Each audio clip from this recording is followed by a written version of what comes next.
يبقى آخر فوز للمنتخب البرازيلي تصفيات كأس العالم سبتمبر 2009 وكانت النتيجة 3-1 للتفوق البرازيلي. لكن هنا انطلاقة، ممكن ميسي الله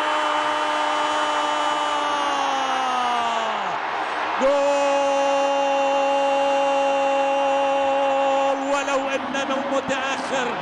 ولو انه متأخر جول يجي متأخر احسن من لا يأتي ابدا.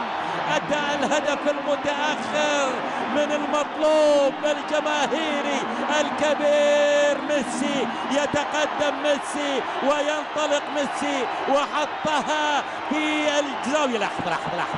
لاحظ العمل، واحدة ثانية الثالثة راح تكون الآن. لاحظ الانطلاقة، تقدم ومر من الجميع.